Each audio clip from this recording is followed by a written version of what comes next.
two things I would like to discuss with the council this evening. The first is the condition of the sidewalks on Corporal Park.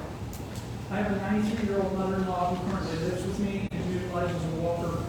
We attend the Thursday evening band concerts on a regular basis, like a lot of other people in Cameron. And the numerous mini potholes in the sidewalks are a definite hazard for those that utilize canes and walkers. She has to lift up her walker numerous times in order to. And this is an infrastructure issue that the city needs to pay some attention to. The second thing I want to discuss is the Cameron Saddle Club parking lot and Burnstone Equestrian Trails project on Kent's Road. I have no issue with the Saddle Club having a safe riding trail or a parking lot. My issues are how this parking lot project was handled, apparently unknown to all city council members, and the exclusion of city workers' wages in the cost of this project. In business, he stated that the park did not have the equipment to construct parking areas. However, Public Works may be able to help, but would need more info on design, cost, and signage. Once the Saddle Club had that info, Steve Rasmussen, city manager, would take it to Public Works and will then report back to the city, to the park board members. Requested a layout, but to date has received nothing. City street workers should work on streets. They're not experts in parking lot construction. We have contractors in and around Cameron that are experienced in this type of work, who easily could have done the work in about half the time, most likely, than the 20-some days spent by street employees working on it, and probably even under the $11,000 that's projected for this. And then, what about the fuel? Is that typically and the electric company? Then I would like to know who's responsible for the maintenance of this parking lot afterwards. Is there an agreement somewhere with the city and with the Saddle Club on who's going to maintain it, taking care of any ruts in the gravel that might occur or whatever when it gets put down, and the grass that may grow on it? Or is that another thing that the city's going to do? Then the safety of the trail also is a question that I have. I understand that when they started out with the trail, they were out there working on it in relationship to the law enforcement shooting range. And there was a local law enforcement officer out there practicing, and he saw some movement in the distance. So he stopped and he went over to see what was going on. And the Saddle Club was over there working on their trails. He told them they needed to stop because it was a safety issue. Somebody might get shot, or an animal might get shot, or whatever. So I just want to know, why wasn't that, knowing that the shooting range has been out there for a long, long time, why wasn't that expressed to the Saddle Club in relationship to the creation of their trails from the beginning? I've spoken with Chief Basher, and he said that that issue has been addressed, the trail direction has been changed, but I'm still asking why wasn't it taken care of beforehand? And last but not least, I talked to Bridget, and she said at this point they still need a safe location to cross the creek to the south. Otherwise, the trail isn't really going to be long enough and probably isn't going to interest any other clubs to even come right in, because it's really not very long. I hope this has sparked some questions in your minds when we do discuss this, because the Cameron citizens need some answers. Thank you very much. Thank you. Thank you.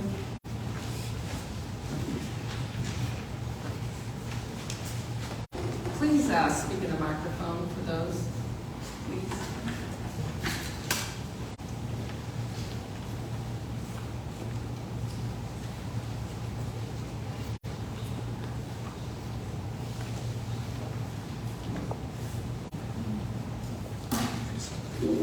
Is that good? Yeah, that's good. Thanks. I wrote down what I was going to say, so if I'm looking down, that's why. Good afternoon. I'm Houston Jack. I live at 407 East 2nd Street. Tonight I will be speaking on mine and my father's behalf, promoting Jack and our business, 3 Jacks LLC. I'd like to use my time to discuss Resolution 2023-31. I would kindly ask that the City Council tonight table that for further discussion at a later point. Resolution 2023-31 pertains to the recent bid process, which occurred on June 13th. The city offered for bid 3 residential lots. These lots were required to the city's 100% demolition program. Part of the stipulation of this program is the new owner of the lot must build a single-family house within 2 years. This is done by a purchase agreement with the city and the apparent successful bidder of each property. On June 13th, we submitted a bid of $18,001 for one of the three properties listed. This property was at 321 East 5th, the northwest corner of 5th and Locust. Our bid of $18,001 was the highest bid for that lot, with the next and only bid coming in at $10,603. For reference, that's a 41% difference. After the bid, Director of Economic Development Tim Wimes called me to inform that our bid was the highest bid for the lot. At the time, Mr. Wimes explained that it would be a little bit before necessary documents would be sent over, as he was and still is short-staffed. However, on Wednesday, July 12th, Mr. Wimes called me again to inform the city staff would be recommending the lower bid for the property. I was told by Mr. Wimes that city staff, along with members of the council, felt the lower bid from the TNT Builders was a better bid, and recommendation from city staff to city council would be for TNT Construction in lieu of our bid. I'm sure that was part of your council packet this evening. It's our opinion that this recommendation and the possible approval by city council is in violation of the 100% demolition program and the associated bid process. Regarding the bid form, the city reserves the right to reject any bid that does not meet the estimated value and the intent of the sealed bids. Further, the document states the successful bidder must enter into a purchase agreement with the city of Cameron and agree to build a single-family residence within a 2-year time frame. The only reason the city can reject a bid is if the bid is too low and the intent of the sealed bid is wrong. Given that the signing of the bid document addresses the intent and the amount of $18,001 is more than fair and exceeds any estimated value for that lot, the only conclusion city staff can have is to recommend our bid. Approving this resolution will be codified in writing that the city staff can simply pick and choose when it comes to bids who they want to succeed and who they do not. That is not how public bids are supposed to operate. If this is how the city staff plans to operate in the future, why have public bid offerings at all? As I said in the beginning, I'm asking council to table discussion on voting this resolution until a later date. I've been in contact with my attorney, and we will be taking appropriate steps available to us should this resolution pass this evening. This is not a path I want to take, but I will take it if it becomes necessary. My father served in this council for a decade. He's owned and operated a business in this city for over 40 years. I've been on the department, the Cameron Fire Department, and the Cameron Ambulance District for the better part of combined 10 years. Serving this community in many ways I thought I never would. I've built roads, parks, apartments, commercial buildings, and housing developments in this town. My company and I are currently working to pave Bob Griffin Road. I helped rebuild the road Councilman Williams' in-laws used to live on. I helped extinguish the fire that Councilwoman Hibbler regrettably had last year. I have visited the apartments and houses Councilwoman Osmus oversees many times, more than I can count in the ambulance. And I helped search for Councilman Breckenridge's lost grandchild a few years ago. Sorry. I live and work in this community, and I'm asking that the council do what is right, what is fair, and what was intended through this process. The decision does not have to be made tonight. Nothing will be lost if the vote is delayed until an equitable decision can be made. Thank you for your time, for your consideration. I hope you will table this resolution this evening so everything can be properly sorted out. Thank you. Thank you. Thank you. Thank you.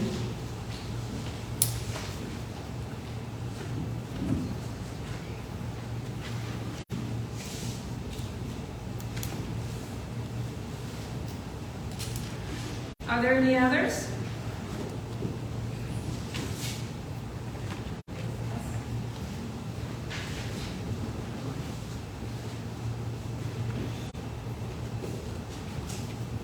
Hello, Hi. I'm Bridget Cruikshank, it's Kathy Rogers. She's gonna come up 5 minutes. We only got 5 minutes together.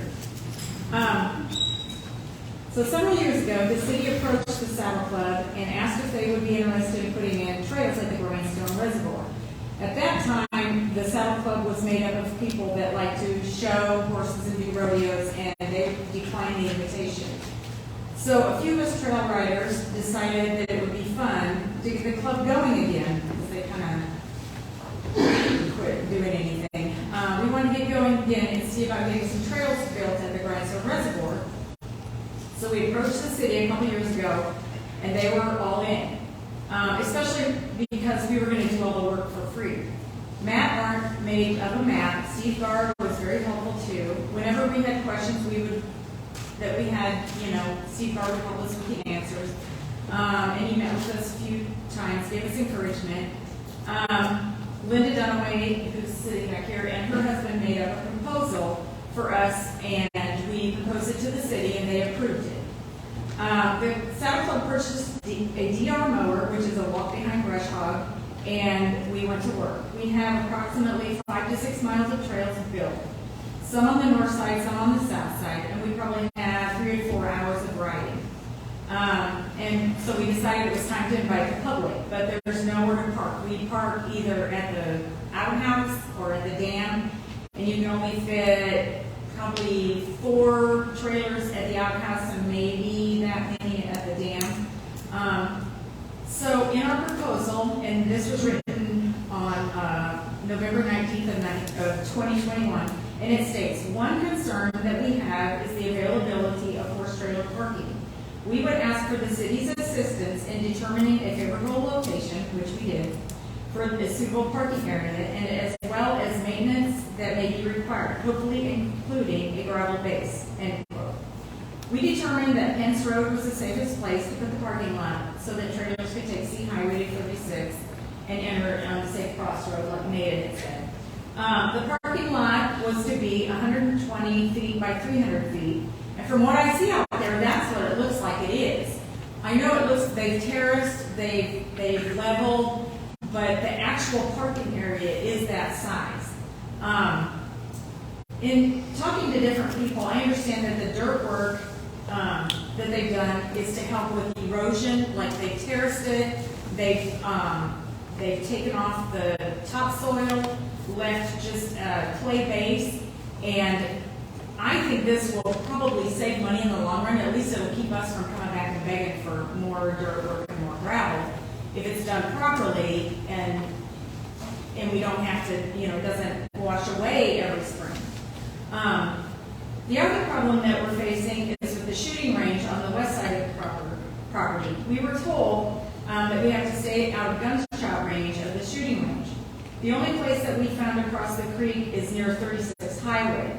Anywhere further than that is too muddy and too wide. But Steve Rasmussen felt like he had a solution. He called me in for a private meeting and told me that he was going to build a bridge out of a $15,000 railroad car. And I first of all, I don't like spending taxpayers' money. I'm a taxpayer, so I don't like spending it foolishly, and I think that would be very foolish. I had my grandson take me out there and look at this area, and he actually welds railroad cars for a living. He repairs them for Herzog.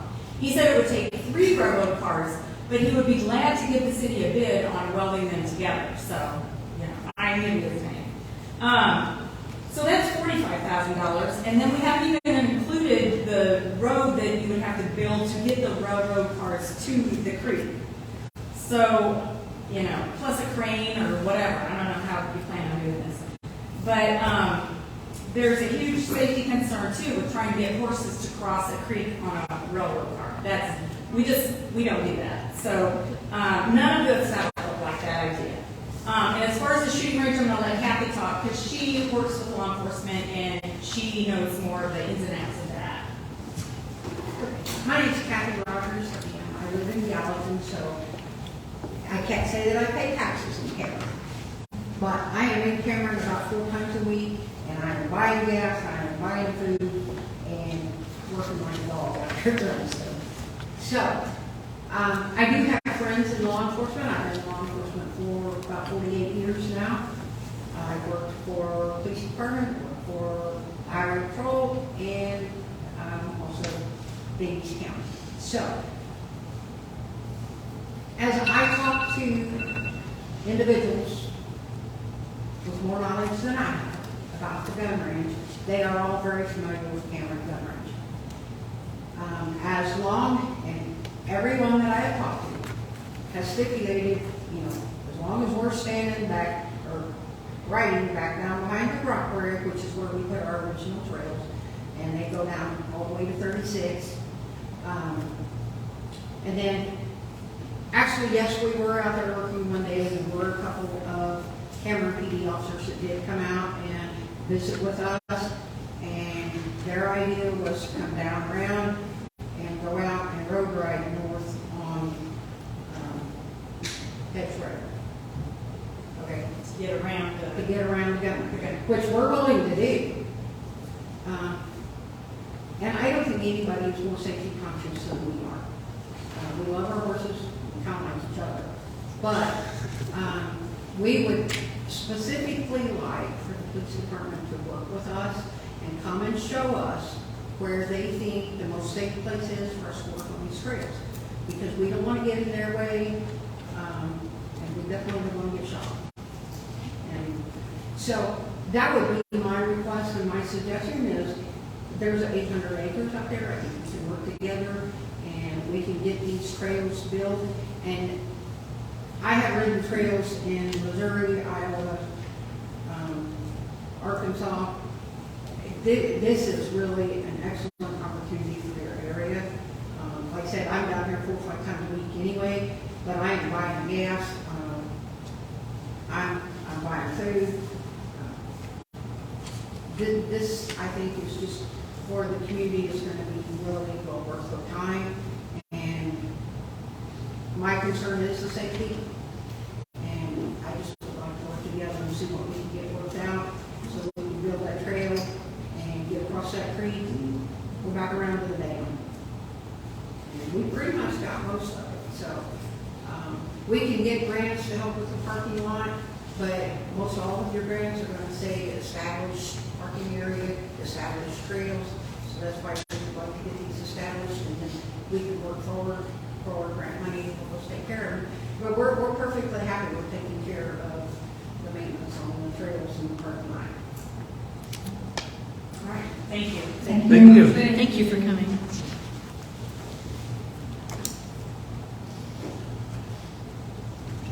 Anyone else?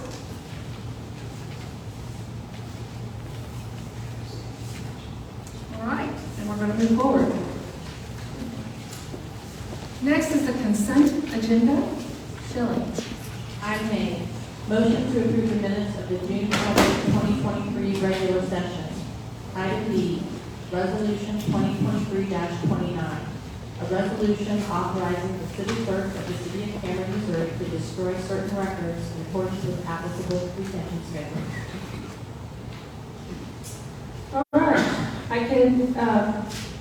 are there any requests to remove anything off the consent agenda?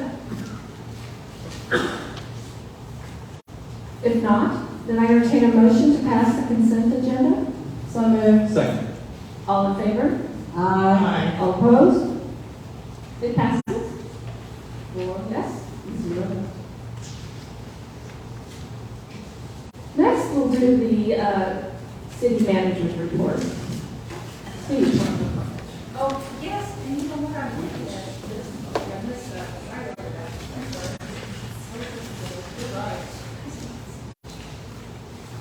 We have actually one board that we're appointing to and one that we're looking at. We have two boards to appoint tonight. Oh, two, okay. Yeah, both of these were on the last council meeting. We moved no objection. So we have the reappointment of Ken Osborne and the appointment of Barbara O'Connor to the Cameron Industrial Development Authority. And we have the reappointment of Betty Wyden to the Cameron Housing Authority. And I'll never accuse myself of doing Okay. So I just appoint them? Yeah. Okay. I know we ask this every time. So I'm getting ready to do that, so we'll do the first, you'll have to work with that and then you'll go out, okay. The first one we're going to do is the Cameron Industrial Development Authority. I, Mayor Becky Curtis, do hereby appoint Ken Osborne and appoint Barbara O'Connor to the Cameron Industrial Development Authority. All in favor, please signify by saying aye. Aye. All opposed, say nay. Looks like they're all on board. Congratulations. Next is the Cameron Housing Authority.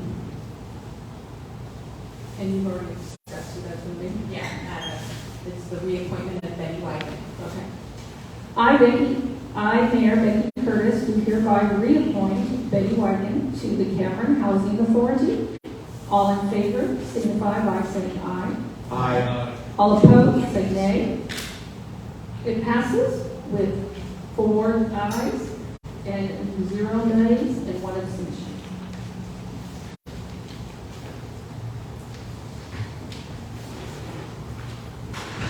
Now, we're ready for the city manager's report. Okay, thank you very much, Mayor. I have a couple of items on here. The first item I wanted to talk about was business park signs. Some months ago, we were able to get some wayfinding signs that the Public Works Department has got, and we were working to get them to put them up. And I think we have 3 up, and 1 is not yet up. I'm going to ask Eric Stevens, our Public Works Director, to give us the status of those signs, because I know they've been just going up right now. Yes, sir. In response to that, we have put out 4 signs along the roadways that will send in the department. But those, one would be at the Love's Truck Stop, so facing the northbound ramp from 35, directed eastward, or traffic eastward. And the next would be a straight arrow on the hospital property, directing traffic straight along IWD or right. And then the final of the 3 that have been settled or put in place would be the last one. You kind of you arrived sign which shows a map of the business bar turn on. Okay, and which one yet have you yet to put up? That would be the sign on the east turn at Griffin Road and Evergreen, so it would be facing northward. As you're going southbound on Griffin Road, you'll see it turn left. And that won't be in place until the construction project is completed, so we don't have damage to the sign. It's to be installed. Okay, good, thank you. And that's part of our trying to have a marketing plan for the business park. But we do have those up, and we're able to get those up, and they're just wayfinding signs, so they're not big signs, but at least we've got something up. I have a question. The cost of those signs come out of the Public Works Department? Yes. Thank you. Okay, the second issue is the police firing range, and based on reports of activity in the impact area, Chief Asher and I stretched a do not cross police line across the northern edge of the firing line. We had permission given by the park superintendent earlier that that trail could extend south, but given the safety issues now, I rescinded that by the equestrian club. What we'll do is we'll walk through that and we'll talk about it and see if there's something that can be worked out. But for the time being, until we work that out, I directed that we not have any work for the equestrian done in that. So the first picture that's up there, This one? Yeah. There we go. the first picture that we have up there is of Grindstone. Look down to the far left corner where we have the red range. Just above that is the shooting range, and I drew an arrow in the direction that the shooting takes place. It goes to a south. Yes, that's we'll see the shooting range. But we come more down. Well, yes, where we've been, where we wanted to do it, we come all the way through the quarry. That quarry is, I don't know how tall, we're in a V-shaped, like there's rock walls on both sides of us. And they come straight down, look where the blue line is, and then goes across. Down in that square, yeah, it's over on the east side. We're a lot further east than that, White Pine is. Oh, yeah, yeah. We come down where the light green color is, we come straight down there, and then come into that quarry, and come all the way, then we can cross the creek down by 36, otherwise there's no river cross. But that's as far as we've gone, then we haven't gone back up toward the range. Okay. Rick, where's the quarry? What indicates the quarry? If you see where the arrow is pointed, Yes. that's where they saw that if you go straight across, To the east. to the eastern, that's where they saw them working. Okay, we're on the west side. Yeah, and they told us to stay out, so we had We stayed out. haven't been on the west side of the creek since. We way over the east. So we're on the east side. Okay, So- so what on this map indicates the quarry? We need to know where the quarry is. Is it a gray spot? Where is it on the It's map? all the way through the east side of that, from the yellow line down. It's straight down, all the east side of that. It's real hilly. and- Right here. The whole thing is the quarry? Yeah. Right in here. This whole thing is the quarry? Yes, that whole thing right there is the quarry. So this map is We're clear pointing on the north. east side. We're on the east side now. Yeah. There's a ravine all the way through. That's the north, this is south from the quarry. 36 is the bottom. 36 is here. Which is south. And all of that, yes. So the trail, as of right now, is south of the yellow line, and you would like the trail to be north of the yellow line? Is that the issue you're having? But the problem is the water is so wide right there, and I understand what they were doing. They came and they were trying to find a place to cross, and they had to keep coming further south, closer to 36. So that's what the issue is on that, and a place right behind the range. Now, we do have a large berm, which is where the bullets shoot into the dirt stuff, but, of course, we'd be afraid that something would go over a berm or something off to the side there. So the yellow line is from our property line in the corner of that cornfield. The city manager asked if I could go out and put some tape across there just to keep people from going further south and being behind the range. So we had to come in from the left and come as far as we could at the water, then we had to drive around and come in on the other side and then come through the timber. It's very thick brush in through there. So we was able to put that up to that point where we're at now. But I just want to kind of give you guys a kind of an aerial shot of kind of what we're talking about. And where a lot of people don't know there's a range out there, so because it's on the far side. And that's where we was in the timber and the tape was put up.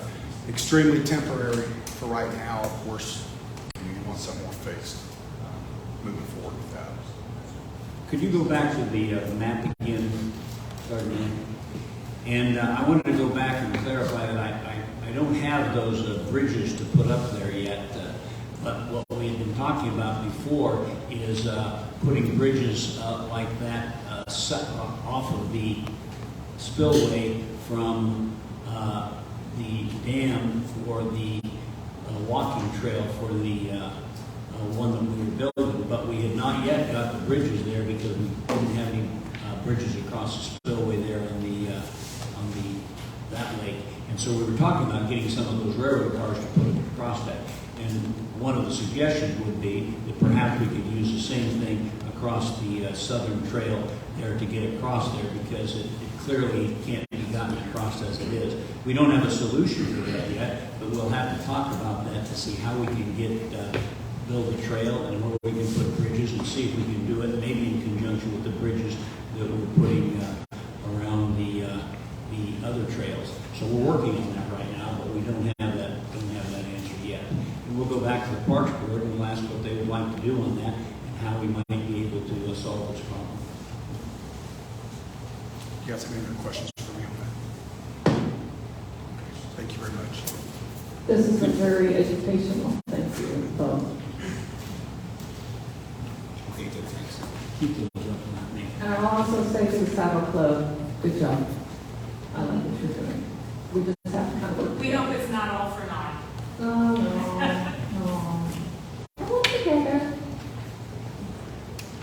If we can get across that creek, we can connect the trail on the lower side with the trail on the upper side, which is on there, I think. And we would be super excited for that. Yeah, maybe we can do that. Once we have a chance to work together for a while, we'll do that. We're just delaying this here temporarily for safety reasons until we work out the solution. Matt Arndt is pretty creative, Park Board is, and they're the ones that are going to be looking into this with you. What I got out of your comments, correct me if I'm wrong, is that South Club wanted to do a donated labor or make it not expensive, as much as possible, correct? Correct. And that we have. Okay. The other point was that the actual parking was what you wanted, maybe the engineered layers around it was a little much, but the actual parking is kind of what you had to do. It looks like what we asked for, yes. Okay. Yes. And if I could interject there, we went over to Cousy, I don't know how many are familiar with it, Cousy Lake, but there is an equestrian trail over there, an equestrian campground. And we got the measurements of Cousy's equestrian campground, and that's the exact measurement, yeah, parking lots are. Those are the measurements that we brought in because it is a nice sized parking lot, and we all agree that that's probably where we need to be. Good. And C, correct me if I'm wrong, I'm a taxpayer and I don't want this to cost a fortune. Right. Exactly. Exactly. We never wanted it to cost. Okay. Yeah. Okay. That's want to clarify that. Okay, good, and I think we'll have an opportunity to talk about this parking lot a little later in the agenda for this on for discussion. If I could go back a little to the next item, and that is June financials, and that's always in your report. I thought it was good to note that our June financial shows that we are 75% through the year, 76% spent, so we're right on track with the budget so far. And then that brings us to the next item, and I wanted to note that, again, that we would have the first Finance Committee meeting on Monday, July 31st at 5 p.m. So that will be the fifth Monday of the week. And by then we will have been able to get the goals and objectives in tonight's agenda, and so we'll be able to give you a good proposal for the major items on that budget for your consideration on Monday, on the 31st. And then I think there was one other item on here, and that was, I think, Mayor, you had asked about the update on Western States. Right, we had a group of people last council meeting. I wanted to see what the update on that and how that's progressing for them. Right. The Public Works Director and I are looking at that, and we're working on that. But Eric, could you come up and give us a rundown on the water issue there at Western States? Yes, sir. Mayor and Council, we went out, Tim and I, Community Development Director, went out and met with the residents right after the council meeting last, and it was the next day, pretty much. And we looked at the drainage issues that we were talking about. It was basically an information gathering session. We didn't want to bring a lot of our own perspectives per se at that moment, but we were just observing and getting information from them. So instead of having somebody report tonight, Tim and I are looking to receive drainage calculations from the engineer who was reviewing. So that was something we're trying to get across back into our hands so we can review those and then determine whether there might be some deficiencies. Fantastic. Did you also talk to or look at, I don't know if the people were here, but I do know that they've been into my office. They actually live on Prospect, but the corner of Prospect and West Street, it just goes into their backyard and just fills that out. I don't believe that was one of the ones that we observed. They are different people, but it's still the same. It's still all coming off West. That was, You might just look into that. That's all I was told. there was, I believe, all the residents lived on West Street. Right. Yes, I know. Yes. Yeah, but there was a guy that lived on Prospect, but he wasn't here. But anyway.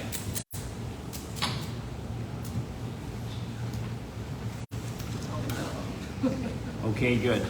Thanks. Unless you have any other questions, that completes the city manager report for tonight. Thank you.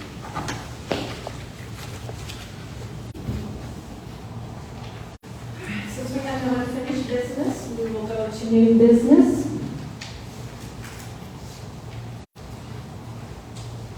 We are going to do the first reading on Bill 2023-16. Shelley. Bill 2023-16, an ordinance amending section 302.4 weeds of the Property Maintenance Code of the City of Cameron, Missouri. I will entertain a motion to pass 2023 on the first reading. So moved. Second. Discussion? Good evening, Mayor, City Council. In your package, you should have received information regarding Section 302.4, these of the property maintenance codes. Basically, we added a Section B to 302.4 for clarification purposes. We had several incidents within the community where property owners don't understand or realize that the right-of-way is still their responsibilities. So this language just makes it easier for staff and the citizens to understand that even though the city has rights to put infrastructure, maintain infrastructure in the right of way, they are still responsible for maintaining as far as mowing and removing the weeds. Do we have any questions for Tim?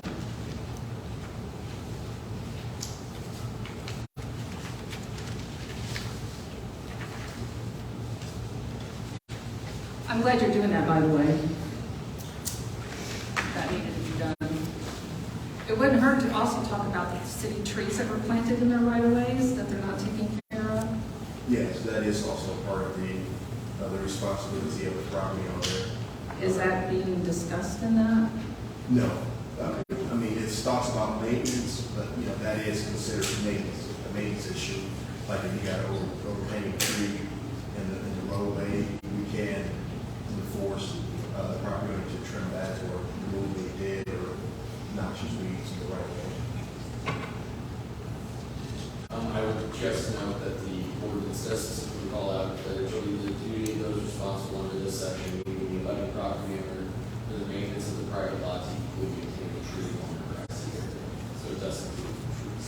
Okay, that's good to know. Thank you. It does. The typical way that it's handled is if the tree goes over the street, that portion is still maintained by the city. Tree goes over the private lot. So a tree is in between my sidewalk and the street, the city's responsibility is over the street? Yes, and that's a clearance issue. Yeah, if you go down Prospect, a couple of years ago, 2018, they took in Prospect.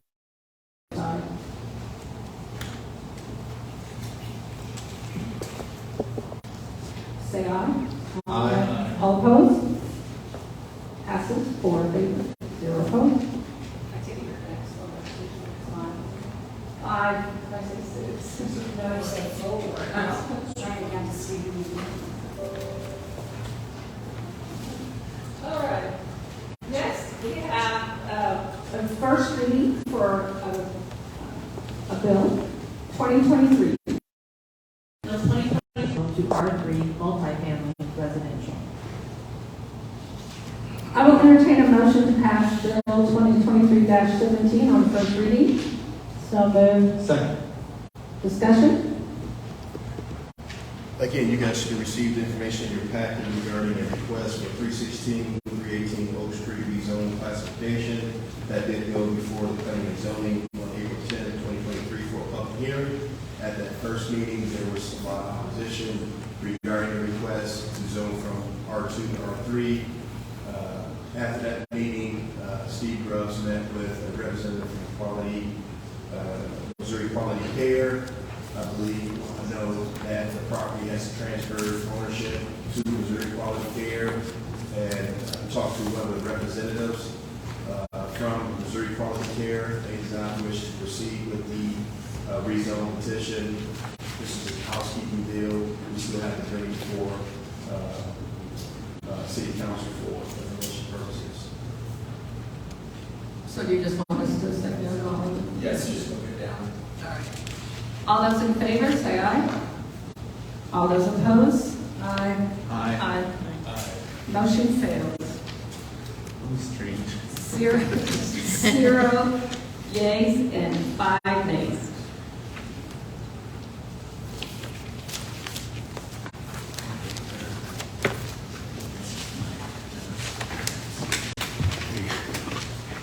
Now we're moving on to our resolutions.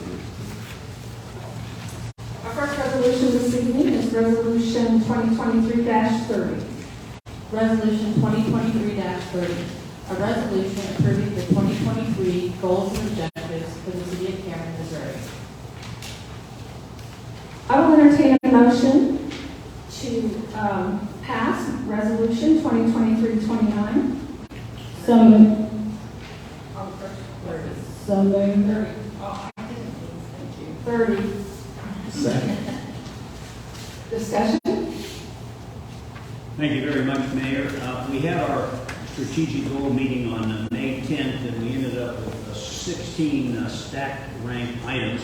And after we had much discussion with the city council and staff, we summarized these into the 5 that you see here. We believe that those adequately summarize what the priorities of the council would be. And we give this to you as just a first look at that. You certainly can change or edit those in any way that you would like, because these will give us guidance as we begin to do our budget planning on the 31st. Staff recommends approval of this.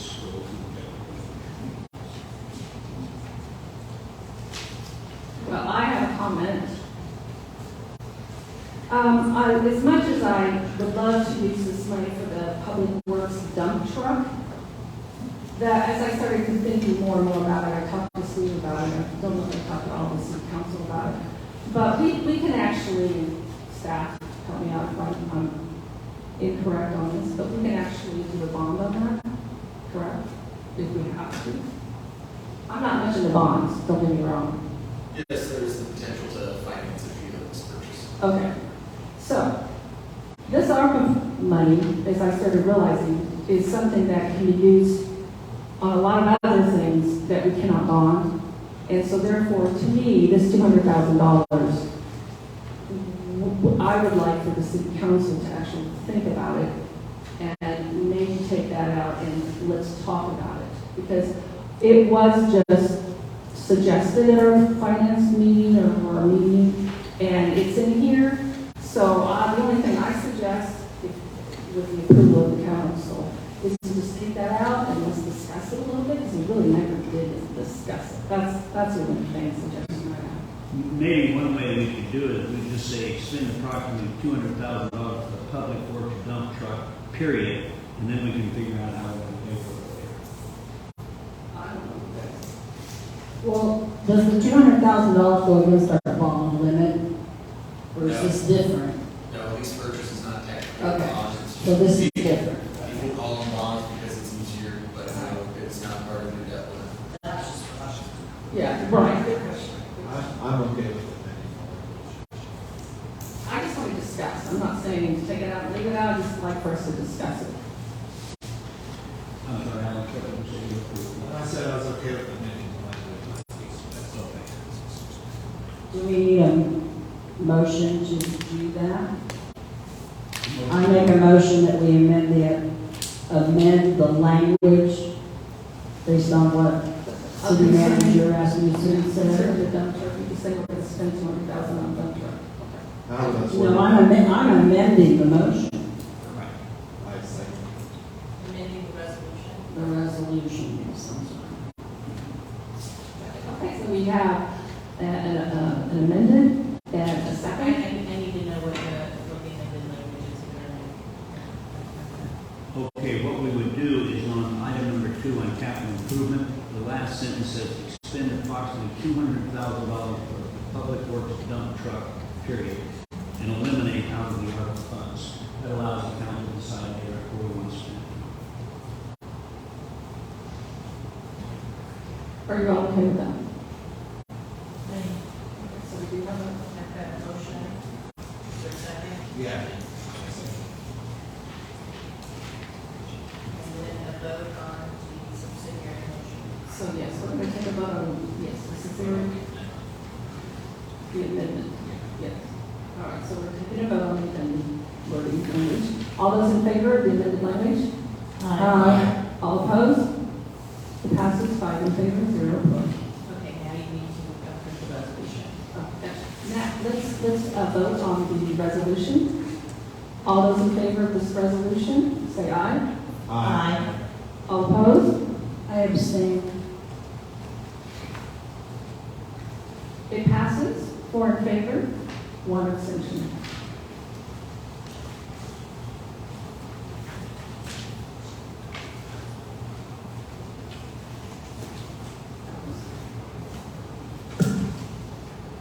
Next is, our next resolution is Resolution 2331. Shelley. Resolution 2023-31, a resolution authorizing the mayor of the city of Cameron, Missouri to execute a quitclaim deed in favor of TNT Construction for property located at 321 East Fifth Street in conjunction with the city of Cameron's demolition program. I will entertain a motion to pass Resolution 2023-31. So moved. Second. Discussion. Good evening again. In your package, you also received information for a quitclaim deed for a demolition lot, 321 East Fifth Street.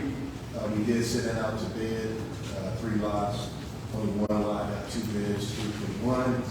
As part of staff's recommendation, we wanted to award the bid to TNT Construction. They have history with the city as building houses. One they built at 330 High Street and sold. There's one under construction right now. They are planning to build some more houses. And those are single-family houses? Single-family houses. I'm going to make a motion that we table this. Because Postpone. Okay. Postpone this, postpone the vote on this because if what Mr. Jack said is true, then we need to find out why it is that we're not accepting their offer and look at that more in depth. Because I am in agreement that if you're going to put out bids and you're going to say you're going to take the lowest bid, I know for a fact that you have to do that unless there's some kind of language in the bid that says you don't. So I think I'm making the motion to postpone it until we get the facts. Other than that TNT has been building, if we're supposed to take the highest bid, then I think we ought to figure out why we're not taking the highest bid. I'll give you my second. Thank you. So are we voting on the table? All those in favor of postponing Resolution 2023-31? All in favor? Aye. All opposed? Nay. Nay.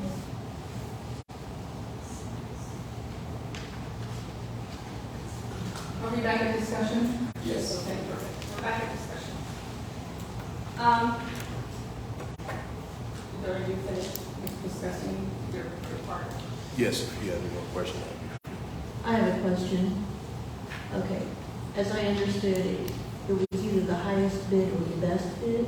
No. No, in the bid, it said that the city has a right to refuse any bid. Do you have anything to say about that? Yes, the notice of bid, including the last sentence that the city has the right to reject any all bids. The notice of bid plus the bid form and other form documents that the city will utilize in addition to previous experience with the bidders and awarding the contract.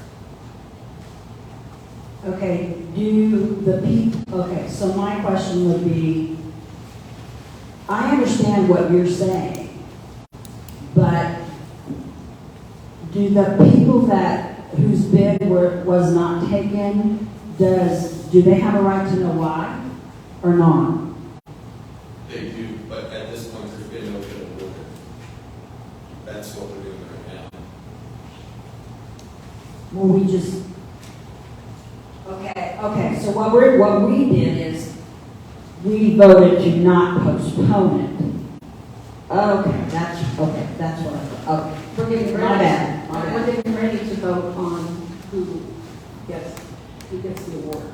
Okay, so then is that the next question? I guess my next question would be, why are we taking the other one over the highest bid of $18,000? Like I stated earlier, TNT, they have a history with the city as far as following through the program. building single-family homes. They are planning on splitting the lot and building 2 homes. Splitting that lot and building 2 homes? Correct. Can they do that? Yes, it's large enough to be able to split it, meet the 6,000 square foot requirement to build a single-family home. Does it have to go to planning and zoning? Yes. Has it done that yet? Once we transfer ownership, we would go through that process with them. So he'll get it if planning and zoning says it's okay.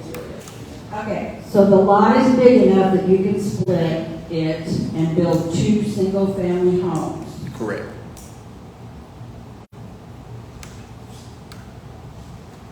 Does the other company have a history of building single-family homes? Yes, they built one on 330 High Street, I believe. No, it's- the other company. No, So we have a company that has built 2 single-family homes and is planning on building 2 more correct, versus a company that has not built any single-family homes. correct, That was what I understood. yes.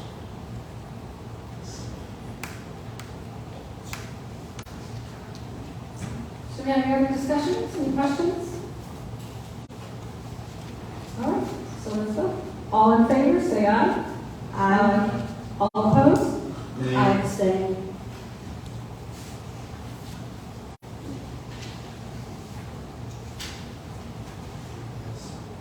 Well, and abstentions. We have 3 yeses, 1 no, and 1 abstention.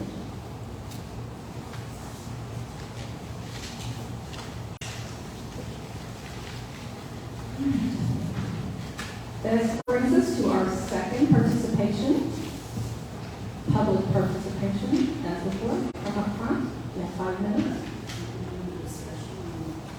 Oh, I keep missing things. I apologize.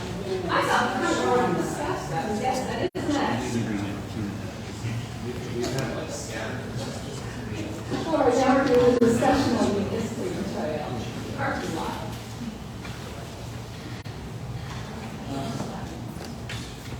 Yes, Mayor, I'll answer a couple of questions on this. We've got the drawing up there again, and you can see where the range is on the east side, or the west side of Grindstone Lake, and over on the lower part of the eastern side, which is on the right side of your screen, is where the parking lot would be. We had this discussion with the park board and the equestrian club had come in and requested that. I went back to the park superintendent and asked them to have a meeting with them, and they did, and the result came out that they would take about $4,500 worth of gravel, which was in his authority to spend, and the Public Works Department would spread that gravel out. So based on that, we move forward, and then I will bring back a full report to the Public Works, to the Park Department, and see where they wanted to go after that. After we got started on that, we found that it was a much more difficult project than we thought.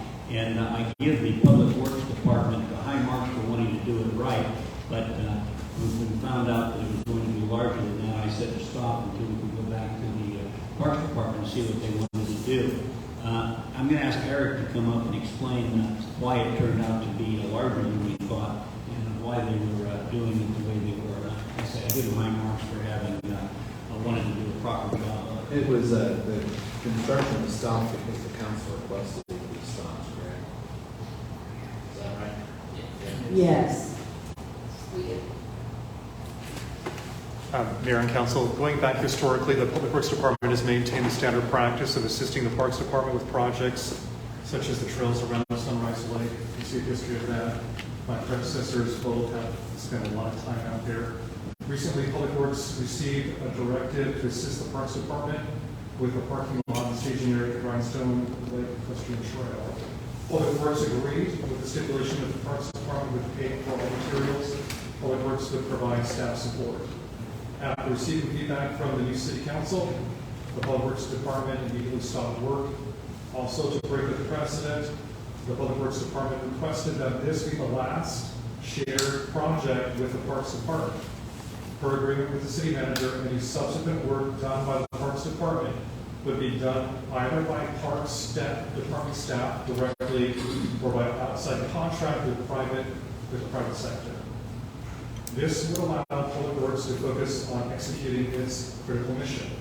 In accordance with the City Council's express support for prioritizing roadway maintenance and roadway reconstruction projects, Public Works asks of the City Council two things. First, enact a resolution to formalize this priority. Second, continue this critical focus on prioritization during the ongoing budgetary process for the next fiscal year, including a $500,000 mill and overlay budget for projects throughout the city. And I want to thank you for your continued support and leadership in this regard. Okay, Eric, could you go back and explain why the project for building the parking lot turned out to be bigger than we originally thought? Well, there was the observation that we did step the area to minimize erosion, have wind, water erosion, have a creek. So we put erosion control measures out there as a standard practice. Also, we did this in a way that we saved organic topsoil layers, and that went down to the clay layers that could be more substantial. Well, the gravel layers that receive gravel. So that required a little bit of clearing. Also, when you go to a site and if it's not perfectly level because it runs toward the creek, you have to do some leveling. So you cut on one side and fill on the other side. We wanted to minimize that, providing some drainage across the parking lot staging area. So there still is some slope out there. We're trying to minimize the cut fill. And I think that staff of the streets department of the town and I think they did a great job in terms of minimizing that. Unfortunately, it did require some clearing and then some borrowing of other clay material from that cleared area. So it provides a step, it's erosion control, and it is in conjunction or congruent with the design of this past 2 months. Okay, thank you. And at the Parks Board meeting on Thursday night, I also asked the Park Board reconfirmed again that trails came under their purview, and we have 3 trails. We have the rustic trail, the ADA trail, and the equestrian trail that need to be completed. None of them are completed, and we recognize the difficulty they have, particularly with the ADA trail. We have a grant for that now, and we're in the middle of that one, and the match for us was going to be what we had done in the past, which was in-kind services by the Public Works Department. We moved that off of that now. We still have to figure out how we're going to do in-kind services to complete the match on that. So we'll go back to the Parks Department and the Parks Board and say how we want to work on that one and how we want to move forward on these other ones.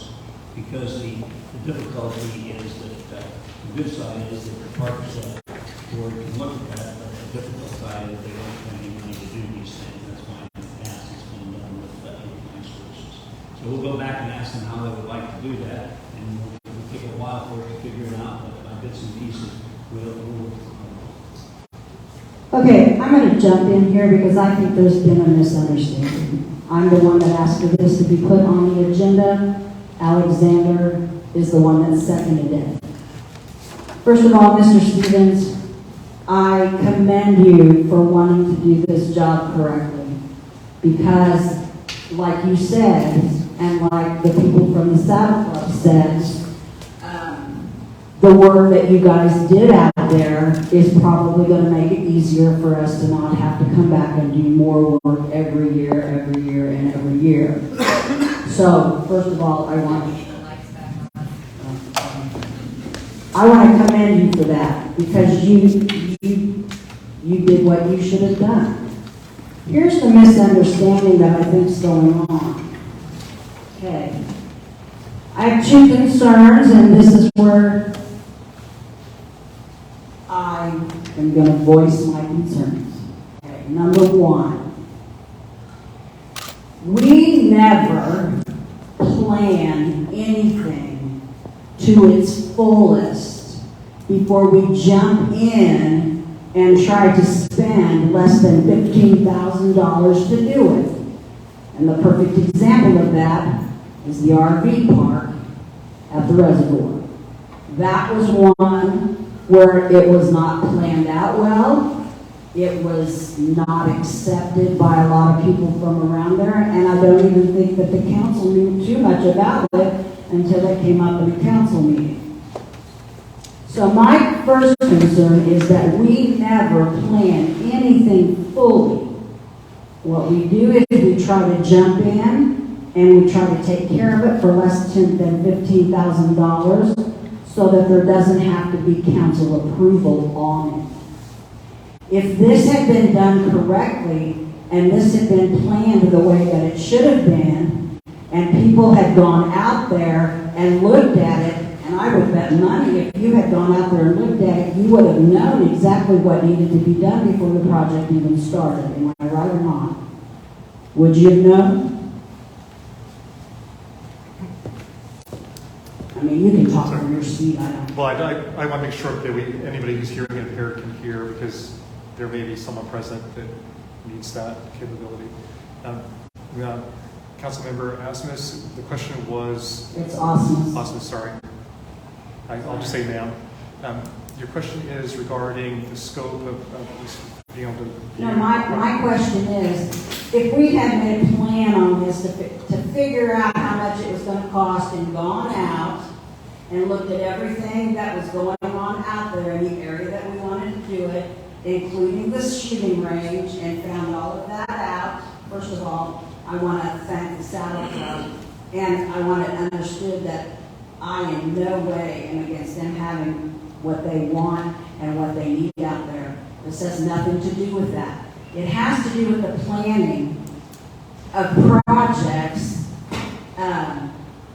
that seem to be done so that we can get it done for less than $15,000 without council approval. No, I agree with you completely. And so my question to you is, if there had been more time given to this, and you had gone out and looked at the area that they wanted to put the parking lot in, and I understand that it's a huge parking lot, but I said to the person with me, well, yeah, but you're talking about big trucks and horse trailers. They gotta have a place to turn around.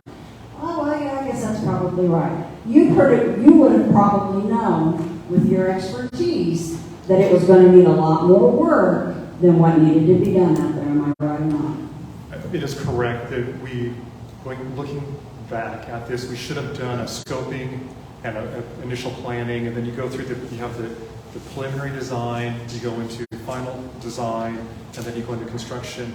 And that process takes a while. Most often on something like this, we would probably want an outside engineer to do soil samples like we did for Griffin Road to make sure that we've got the right mix. But we do have competent people in staff. And I've already mentioned our street superintendent is very competent and has experience with determining types of materials and identifying what kind of soils are present.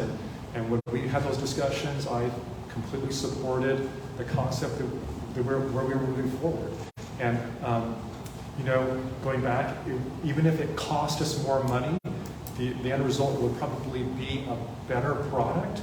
But trying to defend that has been something that I've struggled with, even coming from the very weeks that I came here, trying to help people understand a different way of planning and doing projects. It's very difficult when you have very limited funds, which we do, and then trying to maximize those. And there is a break point when maybe you're doing way too much analysis for a parking lot. At some point, someone has to make that judgment. Hey, we kind of hit the sweet spot. We're at that break point, and anything more is wasted. We definitely don't want to do engineering studies just for what we consider a minor project. Right. But had we done what we should have done to plan this project, it would have cost more than $15,000. Absolutely, it would cost triple, quadruple. I can't even give you a amount at the moment. I have to think about it for a few minutes and get back to you. Okay, so I commend you for trying to do it right, because I think, again, it is going to save us in the long run. Thank you. But ma'am, you are correct. Going forward, we're at a break point because Cameron is growing, and we're at a situation now where there are some practices that have been good, And I think we can go from good to better and even best, because things are moving here. And there is a sort of a growing up that we're doing as a community and as a team. Right. So I do completely agree, and I appreciate your perspectives, ma'am. You're welcome. My other concerns are, I know that we probably can't fix potholes the way that we're supposed to. But if our street crew is working on this rather than the streets, then that gives a perception to the public that the streets are not quite as important as this, which I know is not true. I know that that the staff believes that the streets are important. And even though we might not be able to fix potholes, if they're out there at least working on them and using a hot patch machine, it looks like we're at least trying to do something. That's concern number 2. Concern number 3 is, I don't have a problem using the public works staff to do the work, but that needs to be included in the $15,000 that we're wanting to spend. Their salaries and the equipment and stuff, and I understand that we also borrowed a couple of dump trucks from somebody else in the city, and he didn't know whether he was going to charge us for that or not. I think maybe we ought to know that up front. But, so my concern is that we are not counting the wages of the people in this project to determine whether it's going to be over $15,000. You talked about an ADA trail and that we've got a grant out for that, and that they're going to want in-kind labor. They expect you to count that in the grant amount. They don't expect you to leave it out. They expect you to put it in the grant amount. I don't know if anybody else wants to talk, but before I give up the microphone, I want a resolution that says that any project that includes city labor, that labor has to be included to determine whether that project is over $15,000 or not. That's what I want. That should already be a part of policy. But it isn't. It is not part of policy, and therefore we are getting hijacked by projects, like somebody said, that most of the city council didn't even know about. Most of the city council didn't know about the RV park until right before we're getting hijacked. Right, and are you finished? I'm done, yes I am. Well, I'm just going to just say a little bit. I was at the park board meeting when that happened, and so the park board, the city manager, they were so excited that somebody's doing this and got the incentive, and I just think we just got the cart in front of the horse. I think sometimes I do agree with Eric concerning using the city park public works employees for reservoir projects is something that we definitely need to discuss. I'm really sad to say that park board's not going to like it, but I think we've grown to the point that we need to discuss these things.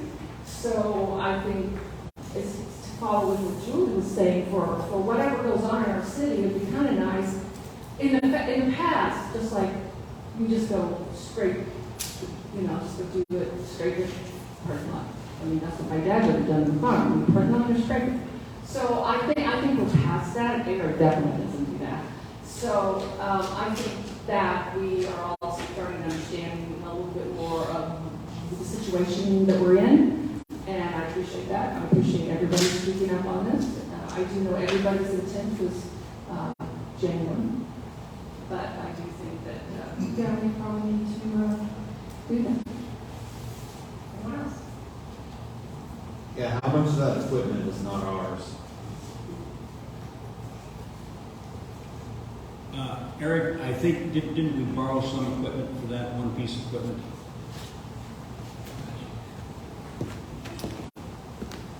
Yes, that is correct. We had to bring in, it's called a sheep's foot compactor.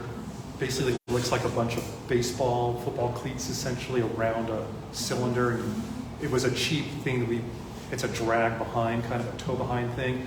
They have very expensive ones that are self-propelled. This was not that. This was the cheapest really you can find, and that's a tow behind. So that was just basically to compact the materials so it was suitable. Otherwise you'd have a lot of unconsolidated soils that get wet, and we'd have a lot of cries for help as soon as they pulled out there. I think you said you were able to borrow that from the contractor, and we didn't have to pay for that.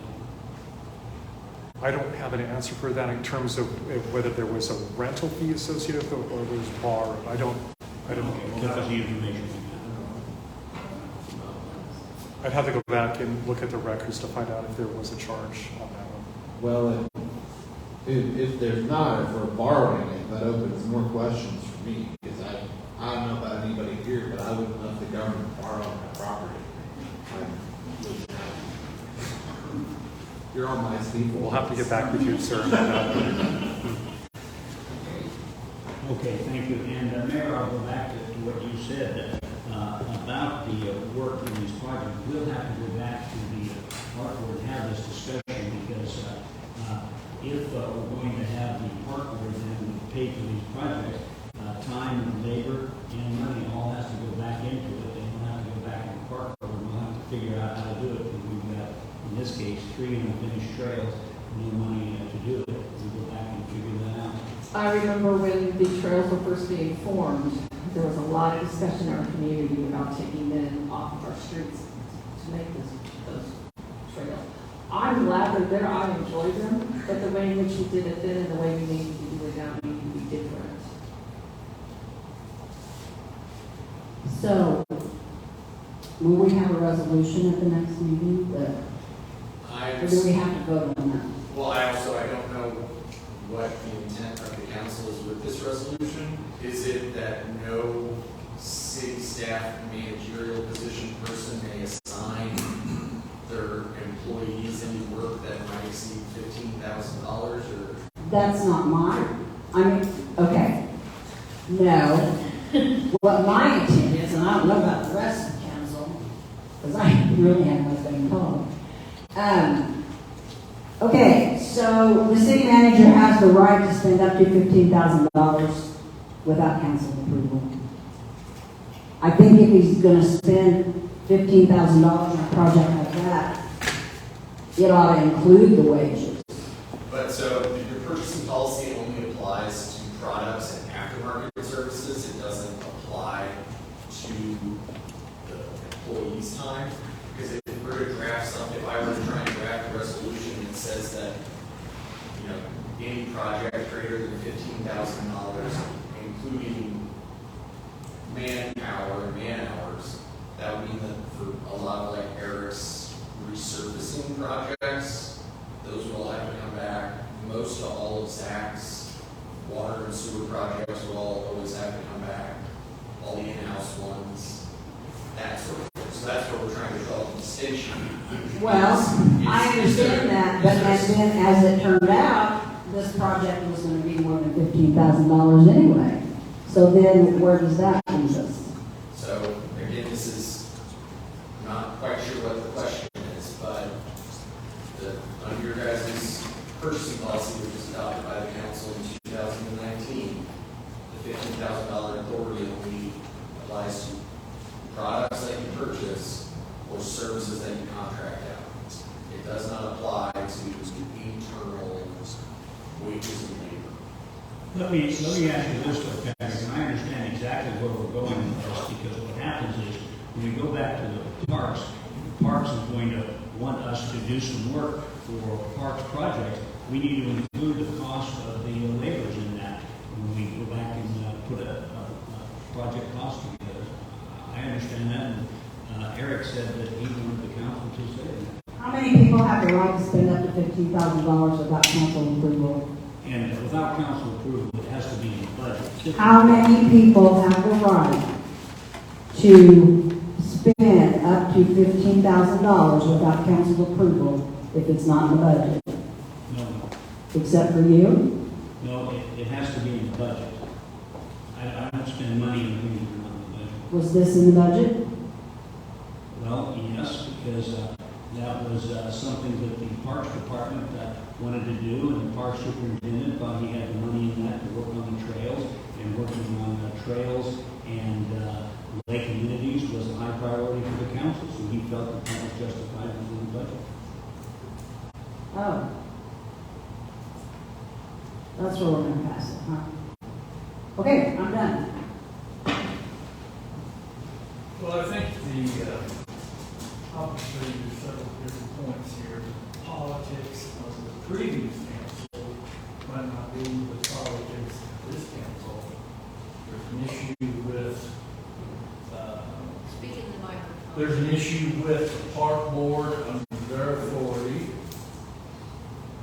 And there's also an issue of whenever you do something in real estate or, tearing out your house or doing anything in life in general, sometimes you kind of don't exactly know what you're going to get into until you get into it. Not an excuse, but it just happens.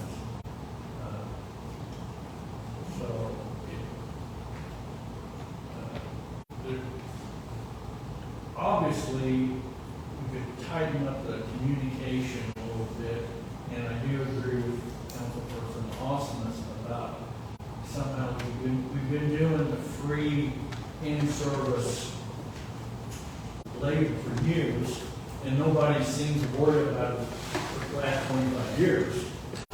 We did. Well, Citizens did. Citizens did, yeah, citizens did. Just like, God bless the trails, we're gonna make a trail, and get into this thing, and well, okay, we didn't maybe exactly see for the shooting range, okay, that's human nature a little bit, but then we've got a bridge down here, who pays for that, or how to get across it. So that wasn't in the park board's budget, so where does that money come? So there's different issues, that it's not, I think it's not the end of the world, but we can work together and get on the ground. But, specific answer for you? No. It's okay. These things just should not happen. We're a city. Yeah. We need to plan better than this. We need to have a better idea of how much we're actually going to spend. Hey, what's the park board spending limit? It's not the park board spending limit. You have to Understand that the park board is part of the city. This is under the auspices of the park board, isn't it? Didn't it before this start? Didn't South Club talk to it? Right, they never came to city council, no, they were the park board. So just to clarify for everybody, the way that your purchasing policy is currently set up, for purchases of under $3,000, it can be done by a department head. That's it. That's all that's required. 3,000 to 7,000 is department head, and the department head has to support it. They have to sign the purchase request, accounting has to review it, and it has to be approved also by department. For $7,000 to $15,000, that's where we start getting into requirement of quotes. Oral quotes are fine. The director is the one that initiates it, and accounting reviews again, and then the approval of the city manager is necessary. And for more than $15,000, again, staff prepares, there's notice to bidders, bid is analyzed, it's actually sent out. Director again signs purchase request, and then it's approved by the city manager and the city. Do we have all the paperwork on that since it was less than $15,000, supposedly less than $15,000? I'm not sure what the current Do we price have paperwork on that? If it Was was- everything that you said needed to be done between that 70, If it's below $7,000, then there's no, the documentation is department head supports pricing, gets a purchase request, accounting reviews, purchase approved by accounting, purchase approved by director. okay, did we do that? Councilman Ross, since I'm not in that chain. No, I'm not looking at it. I'm looking at the person past you. Did we do that? City attorney requested. Well, I don't know that what purchases have been made for this project. I believe it was city equipment and personnel at this point in time. Thank you. We paid for. So do we use all the park board? Do we do it all? No, it's- I don't want to do that. And I didn't that is not my point. It's not been, my point's not with the park board, my point's with the city manager. Okay? If you want me to just come right out and say it, it isn't like I haven't said it anyway, is the fact that he doesn't restrict, we don't do enough planning to know how much a project's gonna cost, so he doesn't know if it's gonna cost more than $15,000. He just says, go out there and put it together. And then we have stuff happen like this and stuff happen like the RV park. And you know, again, we're doing an RV park. Most of the council, or all of the council should have known we were going to be doing that and not finding out the week before the council met. I didn't know this had been in the works for 2-3 years. I just didn't. Did you all? To clarify, you're talking about the one we shot down last year? That RV park, yes. Yeah. I mean, I don't. I know about like maybe a day or two. Right. So what if they've been planning it for a long time? Again, you covered that part when you said communication. I don't understand how the council doesn't have the right to know what the different projects are that are going around Cameron, like out at the reservoir, that sort of thing. So my problem right now is that we don't plan well enough. And if you want me to say the city manager, because he is the city manager, he oversees everything. And so there should be some planning ahead of time, instead of just throwing something out there and say, spend less than $15,000 on this. That's where we get into stuff like this. That's where we get into stuff like. We could have there's 5 different people, there were 5 different opinions. I agree. And they could have one or two people in one on one part. Right, but you asked But me. the other 3, yeah. But you asked me specifically, did we need to get rid of the park board? No, the park board's not the The problem. city manager goes in the direction of the city council. Well, that's right, but he doesn't have to if it's up to $15,000. He can spend up to $15,000 on his own without getting He approval gives us from the a council. weekly deal on what she spends, as I understand it, under 15,000, but it's not to the park board. Have you ever seen one of those? Yeah. No, you haven't. I came on. Show me. You should have. I threw it away. I just keep on the paper. No, he doesn't. No, but that what is in there is if the city spends more than $15,000, not him, the city. Is over his budget or his limit. He still tells us what he's spending. No, he doesn't. He doesn't. The county does, and yeah. That doesn't come from him, I don't believe. Are we, have any more? Well, how much have we spent so far on this? Well, we spent no cash on that because what happens is the issue of the $4,500 in gravel, we had never gotten to that point because we'd never purchased that. We hadn't gotten that far, so we spent no cash on it. Is 4,500 in gravel going to be enough? Well, now probably not, and I have been looking at the side of it. What we'll do, we'll go back and we'll take a look at it, and I'll ask the Public Works Department to come up with an estimate of it and take it back to the Park Department and see how they like to do it. Be up to them. So the money that was used for the employees was out of the public works, correct? Right. With the approval of the parks, correct? Is that how the line went? How does the park board approve of the public works? That didn't work.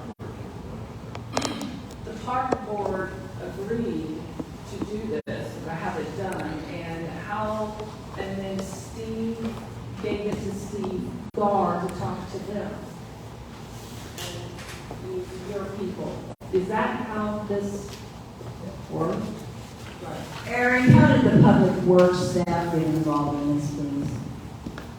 Yes, ma'am. So The process was, went through the parks, the park board, and then we received the sketch of the area, and then from Steve Rasmussen, then there was a meeting I wasn't able to attend, but Ted Wilson and Steve Garr, I believe, attended, and then ironed out some of the details. And then from that meeting, there was a consensus that we moved forward. Hey, this is what we were given. Does this look like what you're asking? But there was a question also about gravel.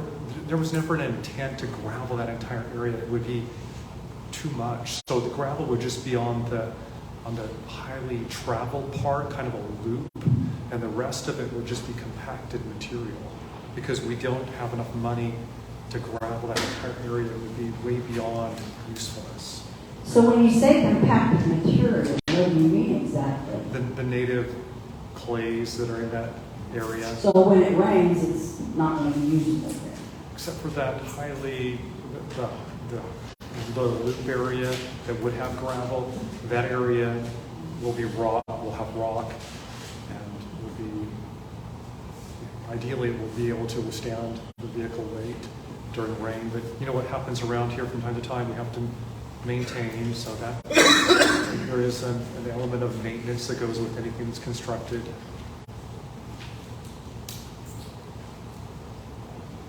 Thank you. Well, Mayor, since we've addressed this and I've been in the center of much of this conversation, I would like to say that there's a lot of truth to what Councilman Osmond says, and Eric and I have talked about that. And what happens is we want to go through and do a more detailed examination and study of each one of these, so we know exactly what it will cost. And I agree with that. We'll go back to the procedure. All right. Just one more thing. Julie, you're wanting like a resolution. Apparently I'm not going to get it. Well, you brought one up. Well, yes, I did. Would it, would it make sense to have a resolution that's, the council at least has to inform if Public Works is going to cooperate with another department on a project of some kind? Would that be? That happens daily. It would just be nice to know projects, major projects. Would you all consider this a major project? Certainly taking a major amount of my time.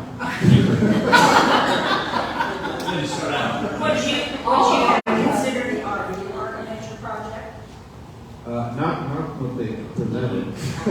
Well, okay. We're gonna do one, we need to do it right, and it was never presented, so yes. They didn't plan it. Okay, so my thing is, why doesn't the council have a right, whether we're approving it or not, why doesn't the council have a right to know what the major projects are that are going on in the city? Well, I mean, when people call me about a horse, or a parking lot for horse trailers, I'm going, what are you talking about? You know, but that doesn't make me look, that kind of makes me look out of the loop, and then I find out not very many of the rest of you know I that either. didn't know about it until you called me. Okay, there you go. So there you go. Why don't we have the right to know that? well, again, that's, okay, we have a city council that likes to know things. I appreciate that, I'm glad you guys are, I think the city will be better when we know. But I don't know about a resolution as far as. Apparently, our purchasing agreement doesn't allow it, and it would put restraints on the other departments. I'm just concerned that Well, I knew about it. that continues to happen. Well, we can call Steve and ask him. You know? Well, and we will make sure now that the Parks Department is clear on that. At the Parks meeting on Thursday night, I reaffirmed with the Parks what I said. You are in have charge of the trail. They said yes. And so we will come back and we'll make sure that those things are put in this and they know. Yes, but you're the one that okayed it. I listened to that. So you're the one that okayed for them to spend the money on that. Correct. Just want to make that. I think the message that needs to be given to the staff and our city manager about how important that is to us. I agree, I think. Yes, thank you. All right, let's move on. Finished?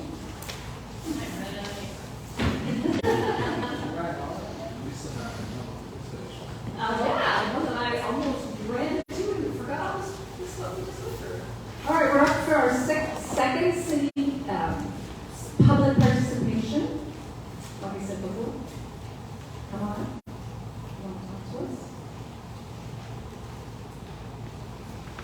All right. Then it's time for miscellaneous comments from staff. Okay, we do have a number 10 is up here. He has a couple of things, so I'm going to ask him to go ahead from here. Yeah, go ahead.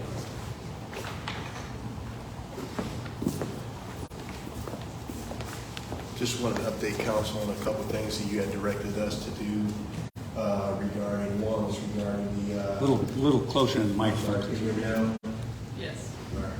One of the topic or subjects you wanted me to check into, the direct planning and zoning, was to look into the language for zoning for lower level apartments in our downtown district. Discussed that at our last planning and zoning meeting. I got a lot of feedback from our planning and zoning board to look into additional items as well. I've reached out to several communities, I believe 4 in general.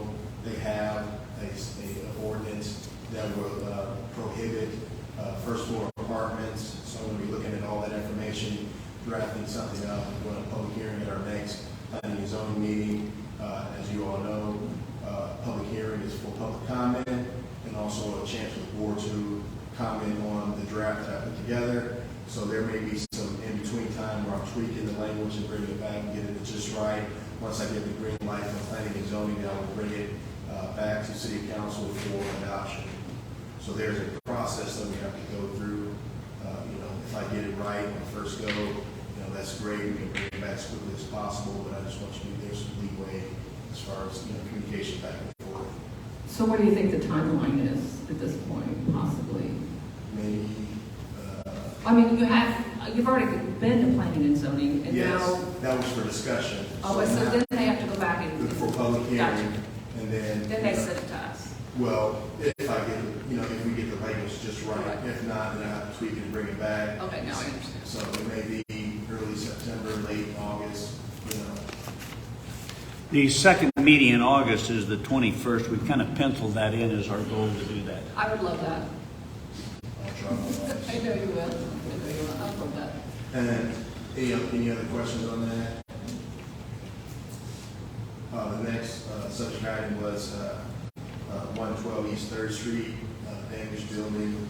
As you all know, that we put temporary fencing around that building. We're going through the process. We evacuated the tenant out of that building. We took bids for emergency bids to build a wood barrier around the building. The 2 bids that we did receive, one was for $16,000, one was for $32,000.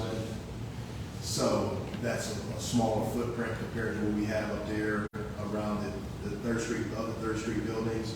So I talked to city staff, Carmen. I found a company where you can rent chain link fence as a temporary solution. I talked to Lerma, and they said chain link fence would be appropriate. So I got 2 bids, one for 8-foot fence, one for 6-foot fence, roughly 400 and some linear feet. So 6 months rental is roughly $3,000 something. That's a lot cheaper than $16,000 and $32,000. And that's for what kind of fence? Chain link fence, big barrier. Oh, I thought you said it wouldn't. No, I said I got confirmation that would suffice. So want to go that route within that 6 months period of time. Still want to keep the ball rolling as far as setting up a dangerous building here, because we have to get an official declaration as a dangerous building. Once we get that, normally in our last process, like Chestnut Arms, the judge make a declaration. She would give that property owner minimum 30 days to come up with a plan of action, or she would order to be demolished. We're not going to prolong the situation. We want to move as quickly as possible. I can't wait to argue about signage on the fence. Well, I got some signs. I got some signs to put on the fence. Well, nobody is getting any money out of it. Red solo cups. Oh, yeah, solo cups. Old school. As for our planning and zoning update, just working with the board, always looking at the code, so we can improve our codes, compare to other cities, and trying to move the community forward. That's all I have. All right, thank you. Thank you. Eric, you're up.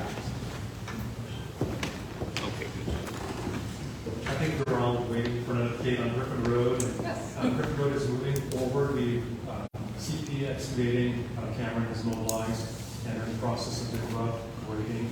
So you'll see that out there on the horizon, you might see a dozer and a grader and a construction truck that is out there on the side.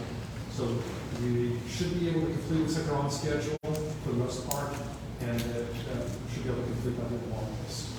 Barring weather delays, we did have a little bit of an issue with lightning that came through and some rain that's coming through this time of year, but it looks like that barring that, we should be able to complete by the end of August. Now with Northland Drive, we advertised the bid for Northland. That's going to be a full reconstruction of the roadway, so that will include the paving and the curb gutter, sidewalk, also the storm drain pipeline, the inlets. That was advertised on the 13th. Bid opening should be on the 3rd of August, and we should be able to then complete that by the middle of December is the target. And with that, we've identified potential mill and overlay projects for upcoming years. So streets superintendent has done a good job in identifying where we have integrity on the paving that can be milled down, grind down essentially, and then putting a clean surface down. So we have about $520,000 worth of projects.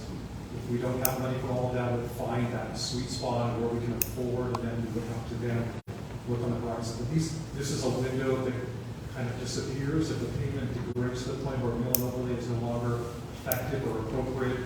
We lose that opportunity. So we want to continue to move out on that. Good. It's so nice to hear this. Thank you. And then another thing is a storm drainage master plan concept. We started moving out toward gathering data so that we're in preparation for when we have that budget item next fiscal year that we could then bring in help to help us step through the process of making sure we map the whole system, that we've got a catalog of the status or the condition of our components. There was one issue years ago where the fire department had to rescue a child from the storm drain system, sent firefighters in there, the child popped out somewhere, and the firefighters were still in the storm drain system. They didn't know they had connectivity because we didn't have a map. That's one of the secondary benefits of having a map, is that if there's ever something that happens that's could be catastrophic, then we can actually address that issue in an intelligent manner. Fire department did a wonderful job, but we have to give them tools so they don't get lost and become stuck in the construction system. And the last thing I want to mention is the airport reconstruction effort. It appears that we're getting heaving in the pavement, which is pushing it up to the point where airplanes are starting to get lift before they're ready to get off the runway. So it causes a kind of a big bump on their travel down the runway to get for takeoff. So this failure mechanism that we're seeing out there that's causing the concrete to break places has risen to the highest level for the FAA. We're actually getting federal funds. So there are federal funds, 90% federal, and then a 5% match that came from MoDOT. So we have a 95-5 leverage on matching. We just have to come up with 5%. So that's going to be something we're going to want to run through the budgetary process very quickly. We've talked in the House about it. It'll have to come to your level to figure out where to pull these funds. That's approximately $350,000 for a $6 million reconstruction of the runway, which if we don't do, we will lose that operational capability for the city. And I don't know what that means in terms of business development or viability of certain things that we're looking to continue. And with that, that's my update.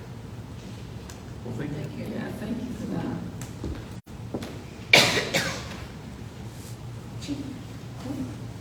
Chief. Mike. One thing that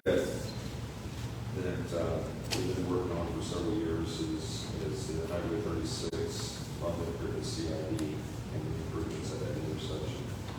If you remember, we applied for a 50/50 match grant that was in April. We did receive that grant, so the project will continue to move on. We're having a CID meeting this coming Monday to speak about that, let the board members that will be basically worked through the city of Cameron, because the city of Cameron will have the agreement with MoDOT, and the CID will have the agreement with the city of Cameron to pay the bill. So anyway, that'll be things will be coming down the line for you all to consider. The money for the CID is coming as well, so it should work out. Timeline, I really don't know 100% for sure. It depends upon the engineering, how fast that gets finished, how fast the engineering goes to MoDOT and gets approved. I'm hoping somewhere in 2025 construction season or a little bit thereafter. So we'll be starting that process fairly quickly. Patrick will be working. He is actually an attorney for the CID and also for you all.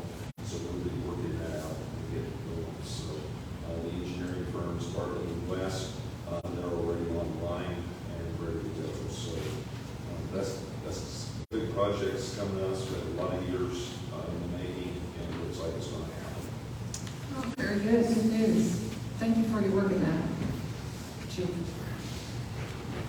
I guess the next one is Carmen, right? See you all on the 31st for finance committee meeting at 5 p.m. I'd say I can't wait, but. Council. Yes, it was brought to staff's attention that there was a business in town that was operating essentially a helipad out of its business property based on staff's review of the zoning ordinance, specifically the uses permitted in the C2 zone. It does not appear that a helipad is a permitted use or an accessory use that is permitted in that zoning district, so staff would be looking at that property to ensure that they comply with the zoning ordinance. That's not the helipad at Grindstone Lake, is it?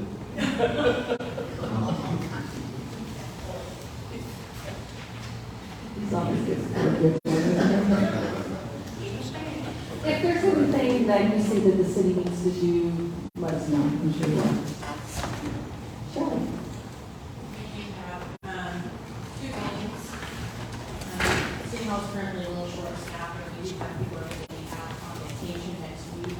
So for next week, Monday through Friday, I do plan on closing City Hall from 8 to 1 with lunch hours. So the staff can get away for an hour and come back and not be just one person. It just looks a little bit better for us because it's like a different time. The other thing is that I will be attending the Birmingham Annual Conference this week, Wednesday, Thursday, and Friday. So you can still reach me by phone or email if you need to, but I will be on conference for those.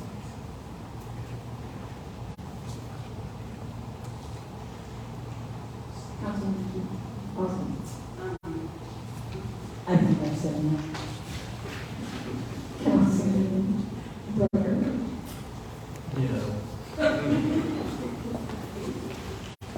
Councilman Williams.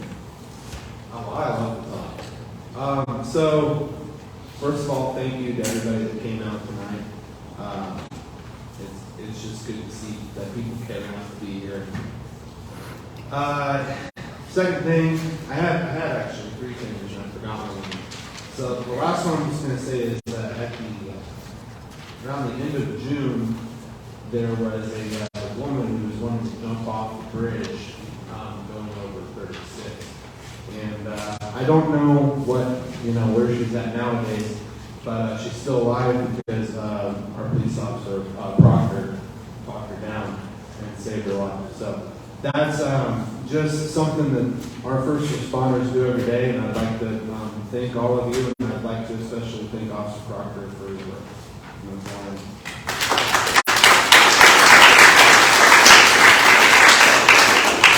Thank you. All right, Councilman Keenan. I will be attending the state Main Street Convention next week, and I'm taking with me a young lady who's interested in opening a business here in Cameron.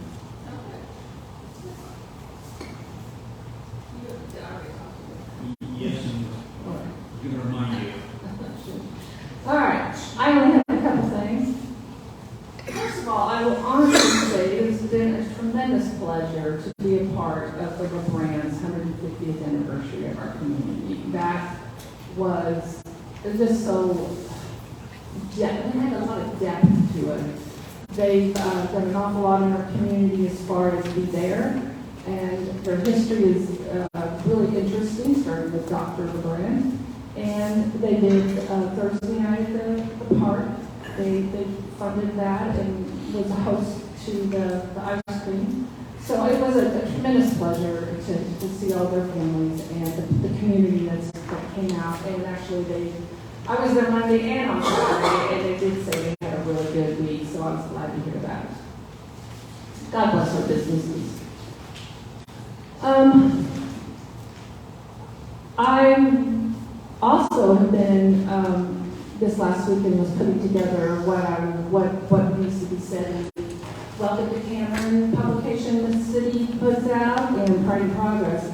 And as I was researching about our community and the things that have been going on the last year, and some of them longer, we've really been doing a lot of things in our community. We our new arts building, that was going on, and Love's going on, and parks, and the swimming pool. Oh my gosh, there's just so, we can't really keep track of it. And, when you, let's just say, for example, if you had 5 kids come and stay with you all of a sudden, you would probably have a little trouble with that as well. So looking at that over this last weekend, I'm like, wow, it's maybe a little painful, but we're all living in this pond together. And just bear with us. We're trying to figure it out. We'll be long-suffering with you. We want to listen to you because there's things that we need to hear, and there's things that we need to say. So let's give grace to each other and let's move forward positively. That was my positive note. Now I'm going to say something that's on my heart about downtown grass in the streets and the sidewalks. I'm about to blow a gasket on that. I told Steve today, our manager, I said, I'm gonna talk about those weeds, and it may not be pretty, so I'm okay. But I do know that there is some movement on the weeds downtown, in the sidewalks, and around the buildings. So, Steve, you had something to report on that? Yes, what happened was we had met with the Main Street Association, and we were asked about those, and I said that we can put a code enforcement person on and begin to take a harder look at that. But Main Street said that they would begin to talk to the owners and see if the owners could work on that and could do that without us coming down harder on them. And so we'll look for that for the next month and the next Main Street meeting. If they're not successful, then we can go ahead and begin to work more with code enforcement on in our Right, Gina? You guys are... Gina, it's your fault. I've been talking.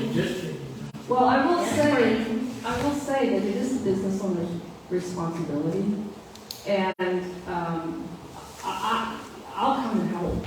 I mean, it's pretty sad what we're seeing, and I'd like for our community to not look like that, and we're better than that. So, on that note,